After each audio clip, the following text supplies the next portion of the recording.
អ្វីក្រុមយ៉ាងសុនមានកំណត់ជុំឬប្រចាដោយកម្មទុំនិងសៃស្នេហ៍យើងខំសាងមកច្រើនឆ្នាំគង់ព្រះស្រាំរងកម្មពេលមាននាងទី3មុនពេលស្អំអូនបងលងស្នេហ៍ខំថែរយខែជូនថ្លៃទុំស្រីខងយ៉ាងណាក៏ចិនដាប្រណីសង្ឃឹមថាចរណៃអូនយល់នៃពីចិនដាតែជីវ៉ានៃក្បត់ទៀតត្រានត្រៃមុនពេលស្អប់នួនល្អងបងបំណងបាននៃចិន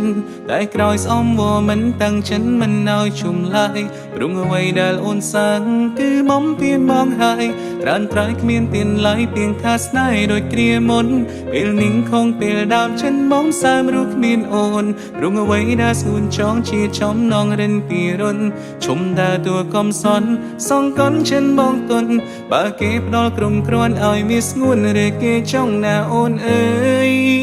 លាហើយក្រោយពេលបងស្អប់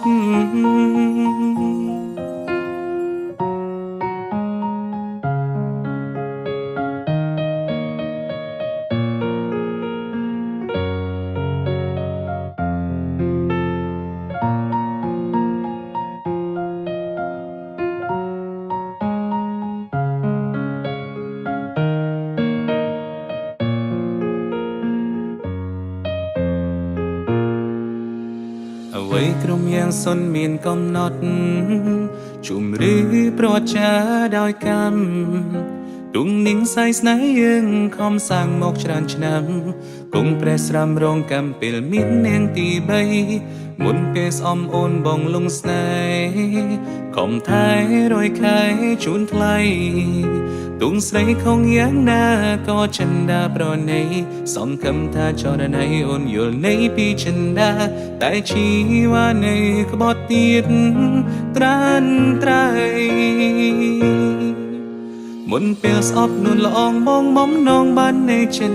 តែក្រោយស្អំវមិនតាំងចិនមិនឲ្យជុំឡាយព្រងអ្វីដែលអូនសាំងគឺបំពៀនបងហើយត្រានត្រៃគ្មានទៀនឡើយពីងថាស្នេហ៍ដូចគ្រាមុនពេលនិងខងពេលដើមចិនមកសើមរូបគ្មានអូនព្រងអ្វីដែលស្ងួនចងជាចំនងរិនពីរុនឈុំដើរតួកំសន់សងកន់ចិនបងទុនបើគេផ្ដល់ក្រុមគ្រាន់ឲ្យមានស្ងួនឬគេចង់ណាអូនលាហើយក្រោយពេលបងស្អប់មុនពេលស្អប់នួនល្អងបងបំណងបាននៃចិនតែក្រោយស្អំវមិនតាំងចិនមិនឲ្យជុំឡាយព្រងអ្វីដែលអូនសាំងគឺបំពៀនបងហើយត្រានត្រៃគ្មានទៀនឡើយពីងថាស្នេហ៍ដូចគ្រាមុនពេលនិងខងពេលដើមចិនមកសើមរូបគ្មានអូនព្រងអ្វីដែលស្ងួនចងជាចំនងរិនពីរុនឈុំដើរតួកំសន់សងកន់ចិនបងទុនបើគេផ្ដល់ក្រុមគ្រាន់ឲ្យមានស្ងួនឬគេចង់ណាអូនលាហើយក្រោយពេលបងស្អប់